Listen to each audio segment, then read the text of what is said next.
children, wishing you a happy day. In last class we have seen from point number 1 to 7. I am pretty sure that you might have read the lesson. A short recap of last class. Louis Pasteur was not a soldier.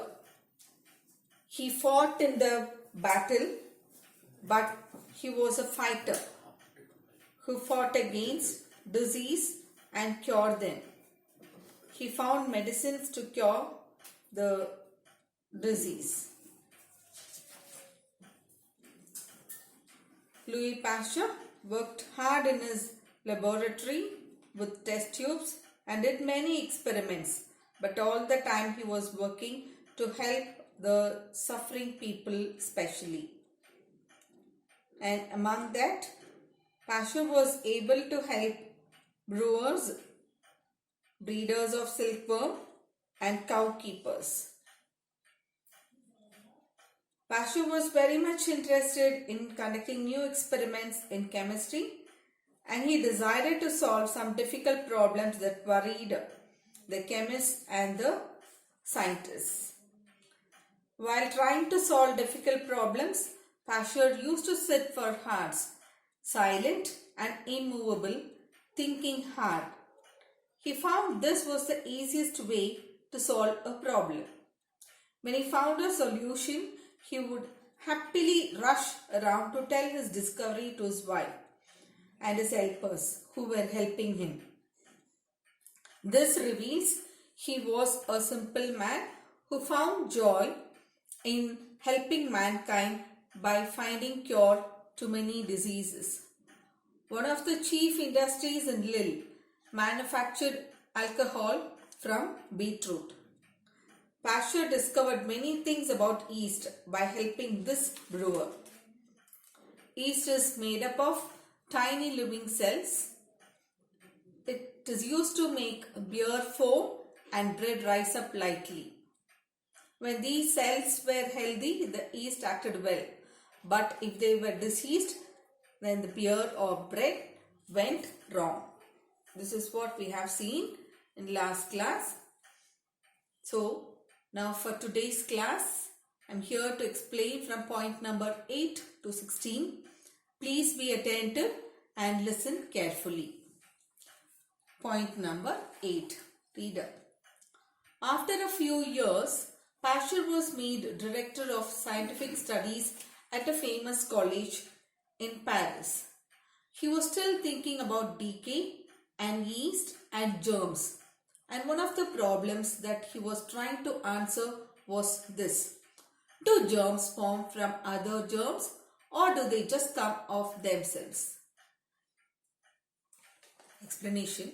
After a few years, Pasteur was made as the Director of Scientific Studies at a famous college in Paris. But still, his thought was lingering about yeast, decay and germs. One of the problems he was trying to find the answer was this. Do germs form from other germs or do they come of themselves? Reader. People like Pasteur believed that germs were carried in the air and might infect other things that come in contact with them. Pasteur believed that germs were formed by other germs and were carried by air and might infect other things that come in contact with them. But others believed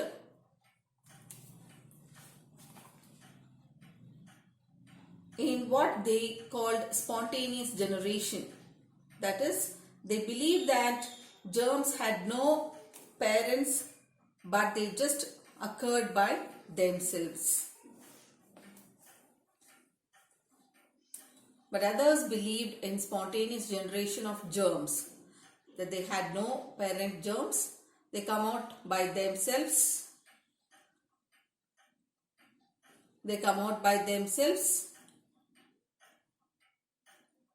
And spontaneous generation means that germs occur by themselves. They have no parent germs. That is what the explanation of spontaneous generation. They occur by themselves and they have no parent germs.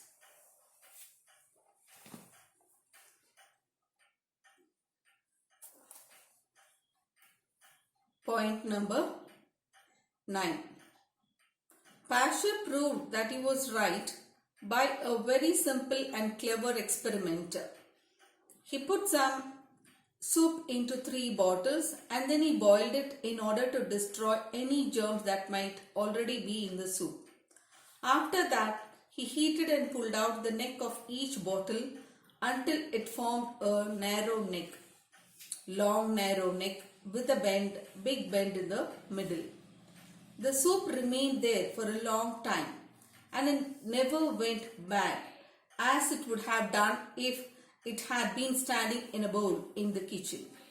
That, said Pasteur, is because there are no parent germs in the soup and they cannot reach it because of the bend in the long tube.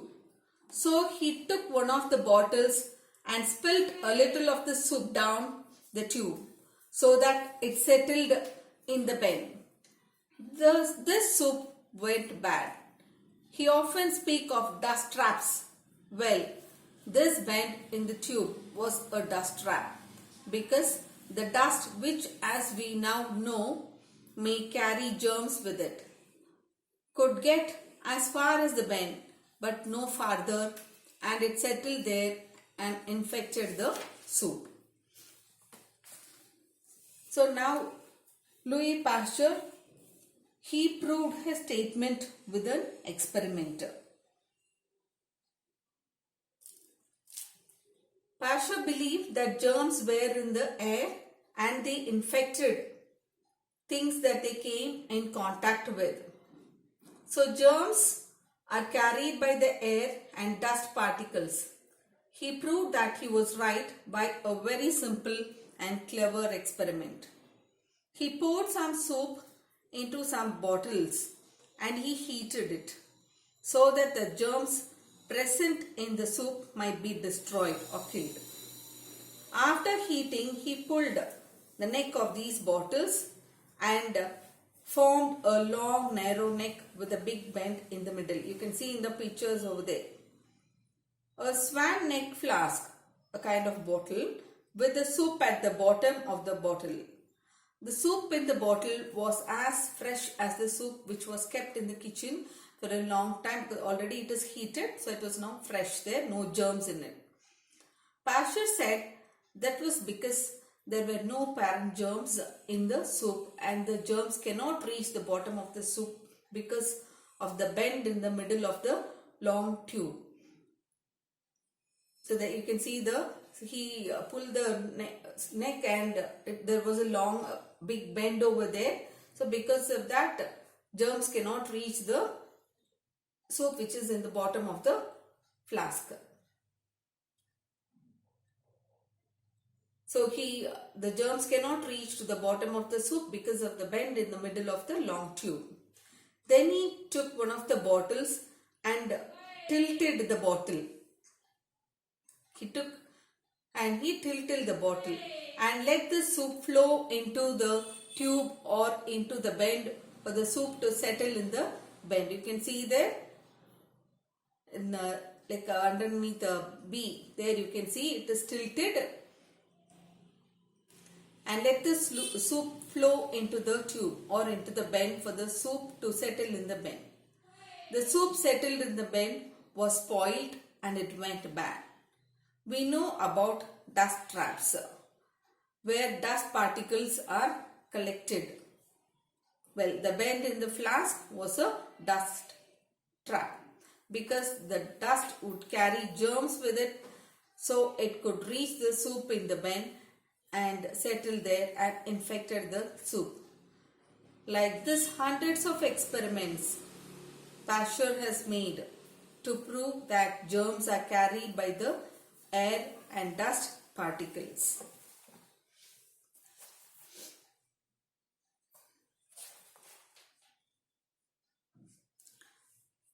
This is one of the many hundreds of experiments which Pasteur made to show how full the air is of dust particles and how germs may be carried by this dust. One very useful experiment was made to show the difference between pure and stale air. The next one, this one is very important. One very useful experiment was made to show the difference. How did he show the difference between pure air and stale air? It is very important. Pasteur again filled some bottles with soup. He took some into a little hotel bedroom where the air hardly ever changed, broke their necks off so that the air could enter freely, and after a few minutes sealed up them again. He took up some bottles into a field nearby and did the same with them. Finally, he opened some on the top of a high mountain and again sealed them. What was the result? When they were examined, the bottles opened in the hotel bedroom were full of soup which had completely gone moldy. The bottles opened in the green field were moldy but not quite so bad. Those opened in the mountain had no germs in them at all. Now the explanation.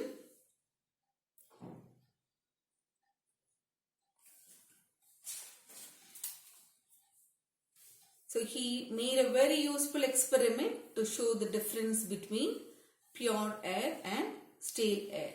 Stale air means impure. Pasteur again filled some bottles with, so he has made many soup experiments, hundreds of soup experiments. So here we are seeing two. And the second one, it is about the differentiation between a pure air and stale air. Pasteur again filled some bottles with soup. He took some soup bottles into a hotel bedroom first, where the air hardly ever changed.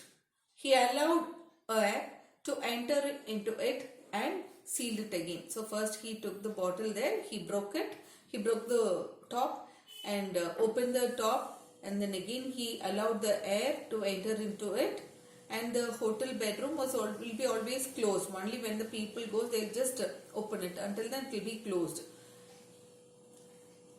So the air very hardly changed there. He allowed air to enter into it and sealed it again. Then he took a few bottles to a field nearby and allowed the air from there to enter into the bottle and sealed it again. He took some bottles to the top of a mountain and allowed the air to enter into the bottles and sealed it again.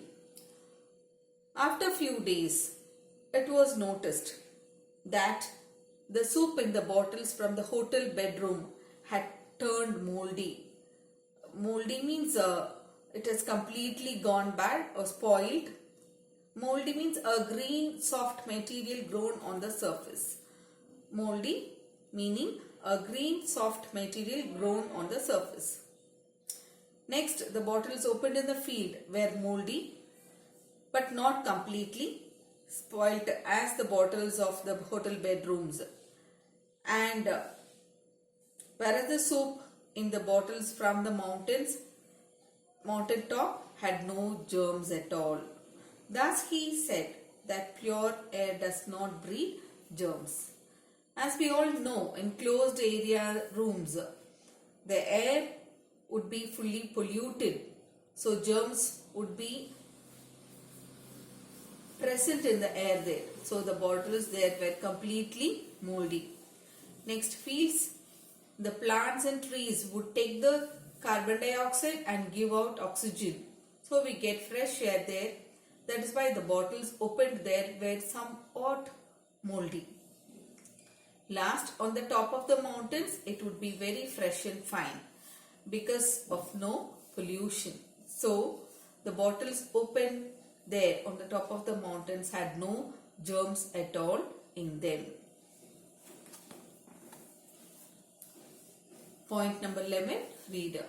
Nowadays we pay a great deal of attention to pure air, open windows, to free from dust, to garden cities. Pasteur was one of the first to show how necessary all these are if we are to fight against germs and disease.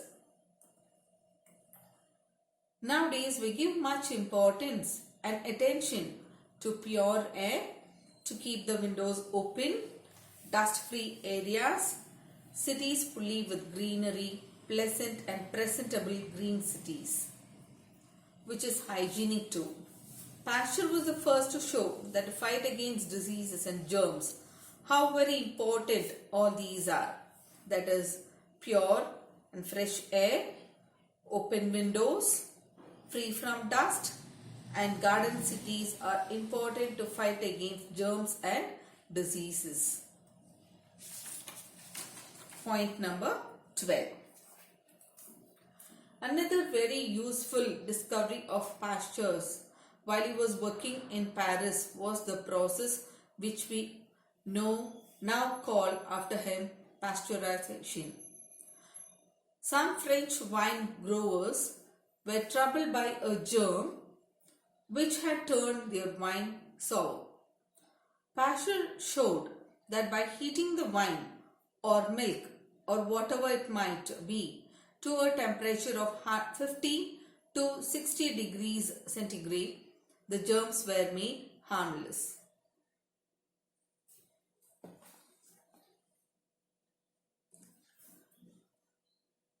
So another very useful discovery of Pasteur while he was working as the director of scientific studies at a famous college in Paris was the process of pasteurization. It is named after his name. Some French wine growers were troubled by a germ which had turned their wine sour. Pasteur showed that heating liquids like milk or wine, which had the tendency to get spoiled to a temperature of 50 to 60 degrees centigrade and would make the germs harmless. So he showed that heating liquids like milk or wine, and these have the tendency to get spoiled very soon. So these liquids had to be heated to a temperature of 50 to 60 degrees centigrade so that the germs would become harmless. And this is called as pasteurization. After pasteurization, if the liquid is sealed, it will prevent further germs entering into it. Pasteurized milk is milk which has been treated in this way and then sealed to prevent more germs from entering. So milk is pasteurized by heating it at a temperature of 62 centigrade. Then the same heat is maintained for at least half an hour. This treatment kills most of the bacteria which causes milk bad or sour quickly or kill the germs that produce disease in human being. This temperature, that is 62 degree centigrade, is chosen because for 2 points. It is the lowest temperature that would kill the microbacterium called tuberculosis, which is the carrier of a disease, tuberculosis, and which used to kill the people of all ages in their millions. So in those days, tuberculosis, it used to kill the people in millions. The second point, why this particular temperature is chosen. It is because the lowest temperature and it kills a microbacterium called tuberculosis. And it killed people in millions in those days.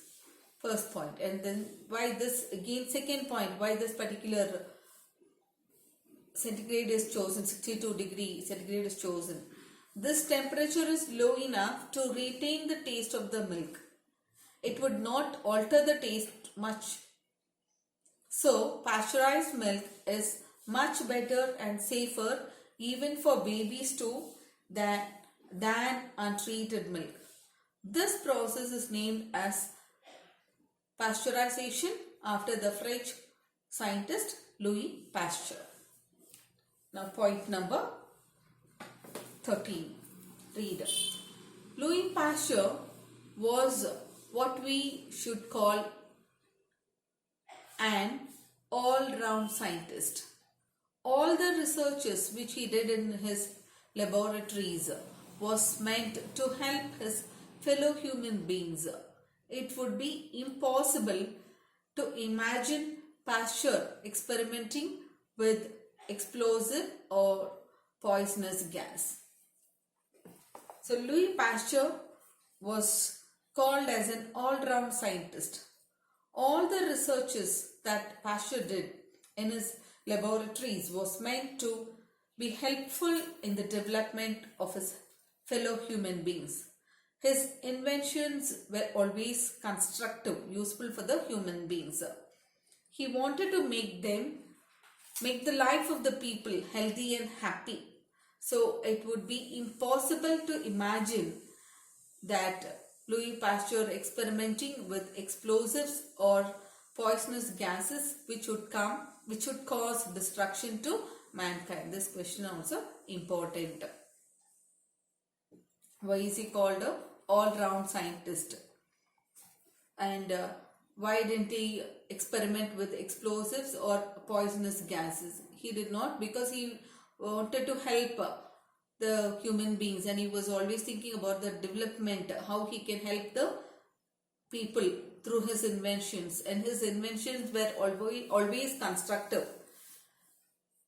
He had no destructive inventions. So point number 14. Pasteur founded the branch of science called bacteriology, or the study of bacteria, and he showed that what a wide range it had by studying the bacteria in all sorts of different activities. For 3 years, he spent all his time and energy in tracking down the cause of a disease which had ruined the silkworm industry. He began to believe that most, if not all, the most infectious diseases were due to certain bacteria which, if they got into the blood, multiplied there and caused diseases. So Pasteur found the branch of science called bacteriology, the study of bacteria, and he showed that it had a wide range in all sorts of different activities. He spent all his time and energy in tracking out, finding, and tracing out and finding the cause of a disease that had destroyed the silkworm industry. This question also very important. He began to believe that not all, but most of the infectious disease were due to a certain bacteria which, when they entered into the blood, so bacteria, particular kind of bacteria, most of the bacteria were infectious, and once when they enter into the body, into the blood, then it multiplied there and caused diseases.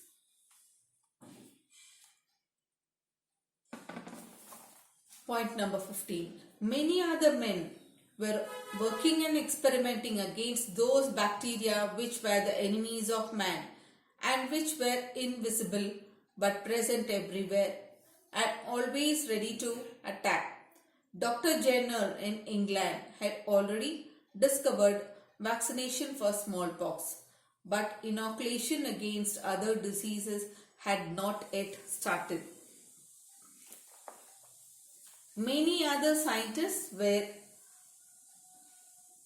also working and experimenting on bacteria which were the enemies of man, which were invisible bacteria. They were invisible, but they were present everywhere, and they were always ready to attack human beings. Dr. Jenner in England had already discovered a vaccination. Vaccination means a substance for treatment for smallpox, but inoculation means the treatment, how to be given to inject the substance against other diseases had not yet started. Point number 16. Pasteur was trying to discover a cure for the terrible disease called anthrax, which men sometimes get from infected shaving brushes, and which was attacking cows and sheep in France and killing them off very quickly. He found out first of all that a cow could not have anthrax twice. Then he began to wonder whether it would not be possible to make a cow or even a man just a little ill with anthrax so that they might not get it again. Perhaps this could be done by giving the cows or sheep very weak old germs to make them safe or immune for the future.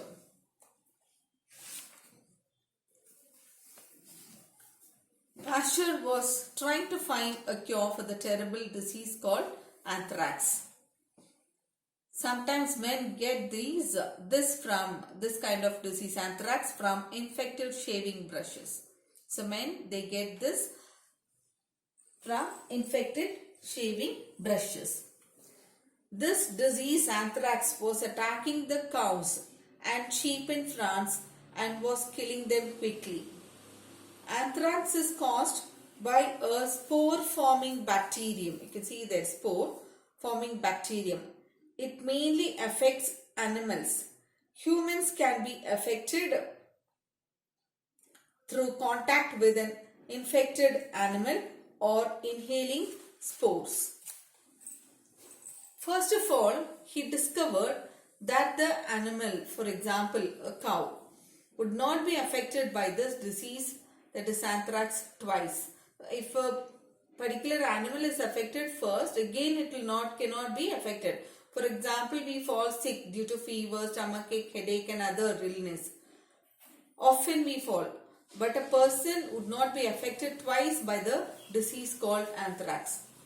He wondered it would be impossible to make an animal or man ill just a little by injecting the very weak and old germs of the particular disease, anthrax, so that they may not be affected by the particular disease, anthrax, again.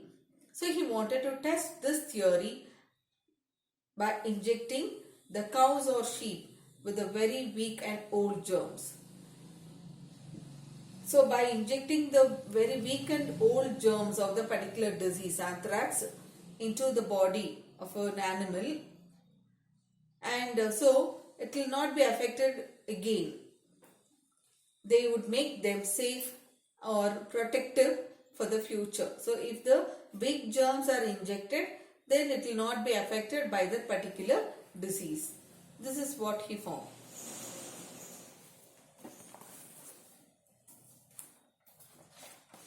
One can imagine how dangerous this idea of giving people germs must have seemed in those days. Many scientists were angry about it, but they agreed to allow Pasteur to prove it by a public experiment.